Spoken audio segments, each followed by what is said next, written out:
Saat ditanya terkait peluang koalisi besar antara 5 parpol yang hadir, Jokowi menyerahkan kepada ketua umum masing-masing parpol. Terserah kepada ketua-ketua partai atau gabungan partai. Kita juga cocok. Untuk kebaikan negara, untuk kebaikan bangsa, untuk kebaikan rakyat, hal yang berkaitan bisa dimusyawarahkan itu akan lebih baik. Ya. Nah, jika koalisi ini terwujud, maka akan bisa meminimalisir, akan bisa mengurangi kemungkinan tensi yang hadap-hadapan dua kelompok. Ini hanya opini arus bawah, opini dari masyarakat kebanyakan. Opini hanyalah sudut pandang. Tentu ada yang sama, ada yang beda. Beda akan berbuah kebaikan bila kita terbuka, mau memberi, mau menerima.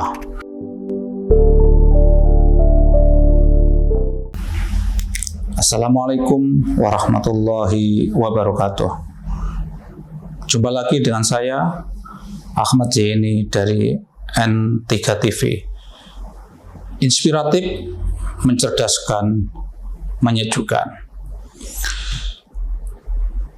Judulnya opini kali ini saya beri judul Pengorbanan Besar untuk Koalisi Besar. Judulnya saya ulang lagi, Pengorbanan Besar untuk Koalisi Besar. Dalam opini sebelumnya, saya mengulas bagaimana pertemuan Pak Jokowi dengan 5 partai itu mengarah kepada terbentuknya koalisi besar. Dan saya lebih sepakat koalisi besar itu menjadi koalisi poros tengah. Nanti kalau ini betul-betul terjadi sebagai koalisi baru, nanti akan ada 3 pasang capres.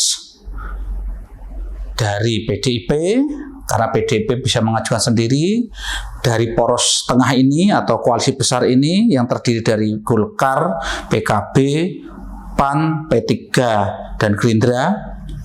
Terus ada satu koalisi lagi di sebelah sini adalah yang mendukung Anies, yaitu Nasdem, Demokrat, dan PKS.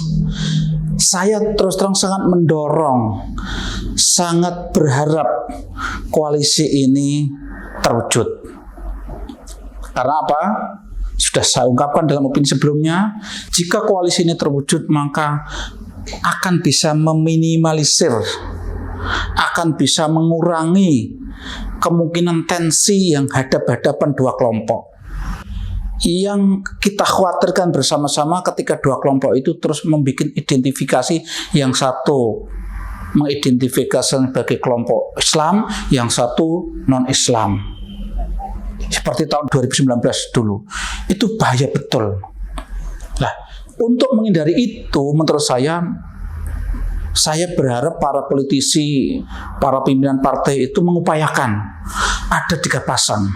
Dan akhirnya clear ini terjadi polarisasi di 3 kelompok dan ini bersaing secara fair. Harapan saya lagi, kalau ini kelompok di antara kelompok ini nanti bisa menang 1 putaran. Karena memang ada yang mengkhawatirkan kalau terjadi 2 putaran, nanti kan di putaran kedua juga akan berhadapan 2 lagi. Di samping tetap akan terjadi polarisasi di 2 kelompok, juga biayanya mahal.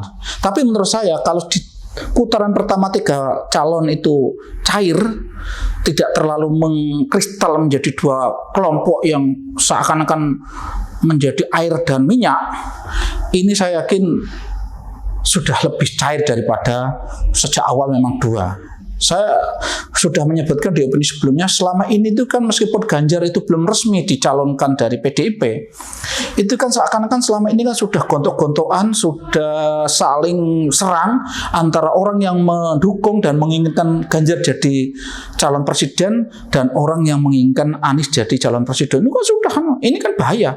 Ini harus ada kelompok tengah.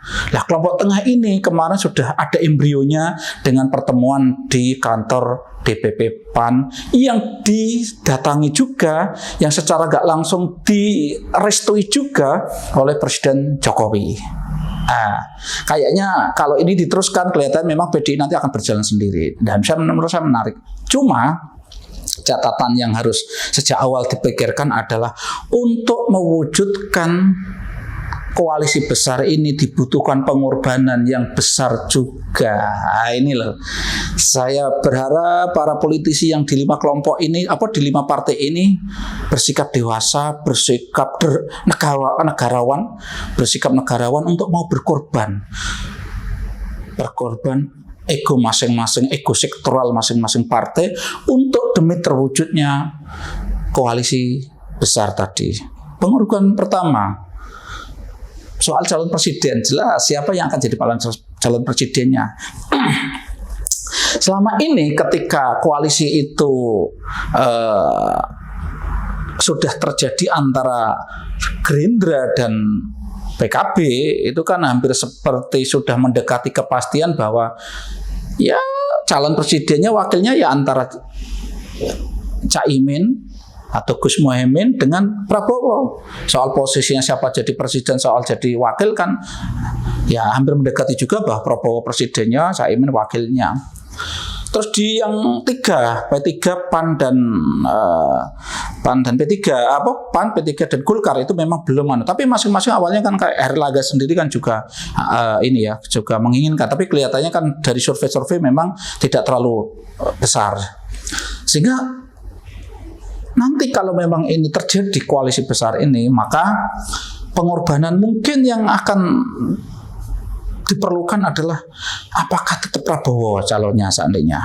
Umpama terpaksa bukan Prabowo, karena seandainya partai kami juga punya andil dan seterusnya, terus tidak bisa menerima Prabowo. Ini dari Gerindra, dari Prabowo, kalau memang itu dianggap terbaik, berpeluang menang dan seterusnya, ya harapan saya disinilah ada pengorbanan besar yang harus diberikan. Kemarin Prabowo sudah memberikan bukti luar biasa. Ketika dulu dia disimbolkan sebagai kelompok perlawanan, dia disimbolkan sebagai kelompok oposan yang mengidentifikasikan sebagai kelompok Islam menghadapi Jokowi yang seakan-akan tidak Islam, ya seakan-akan tidak terlalu dekat dengan Islam. Itu ternyata Prabowo mau bersikap negarawan, melepas simbol dia sebagai simbol itu. Dia akhirnya mau bergabung dengan Jokowi meskipun dengan resiko dia dihujat oleh orang yang dulu mendukungnya. Oke, ini Prabowo sudah umpama saya nggak loh ya. Nanti kan tentu di antara partai-partai biar bicara sendiri. Kalau soal umpama dibutuhkan pengorbanan lagi karena itu hanya seperti itulah konsensusnya bisa terjadi atau kesepakatannya hanya bisa terjadi kalau ada calon presiden baru seandainya.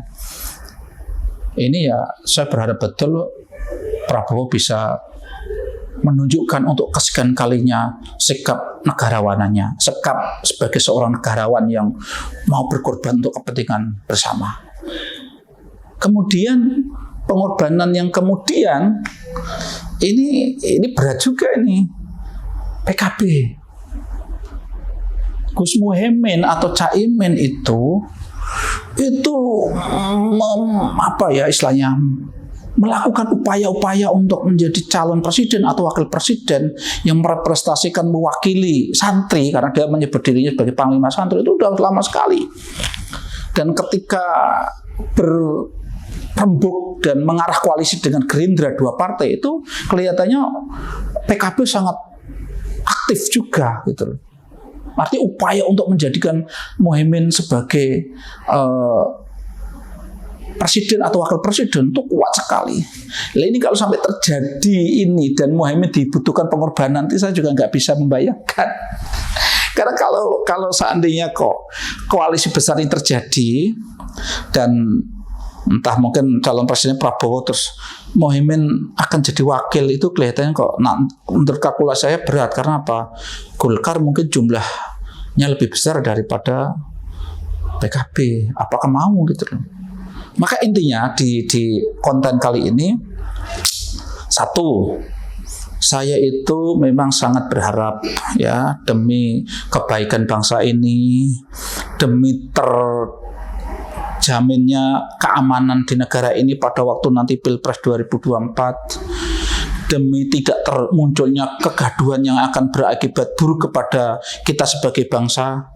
Saya memang sangat berharap ada poros baru ini. Ini saya umpamakan seperti poros zaman Gus Dur dulu, ada poros tengah. Ini menjadi solusi supaya tidak ada kristalisasi dua kelompok yang saling head to head, berhadapan-hadapan, yang bisa menggunakan segala cara untuk memenangkan. Akan lebih akan lebih landai nanti kalau ada tiga. Jadi satu, sangat-sangat berharap untuk adanya ini, sehingga saya sangat mendukung agar Pak Jokowi tetap mengupayakan, karena ini kelihatannya Pak Jokowi ada menyertai kelompok ini. Saya berharap Pak Jokowi bisa terus mengupayakan agar 5 pimpinan partai ini bisa terus dipertemukan, terus diajak bicara, terus bisa menyepakati hal-hal yang diyakini akan membawa kebaikan untuk bangsa dan negara. Kedua, tadi ini ujian, betul-betul ujian. Ujian ini akan, tadi sudah saya sebutkan, ujian bagi satu Prabowo dan Gerindra. Tapi kalau nanti keputusannya Prabowo tetap sebagai calon presidennya, ya berarti tidak. Tapi kalau tidak, ini juga ujian. Ujian sejauh mana kemauan berkorban, kemauan memberikan pengorbanan besar untuk demi kepentingan yang lebih luas. Kemudian PKB beserta Muhaimin, ketua umumnya.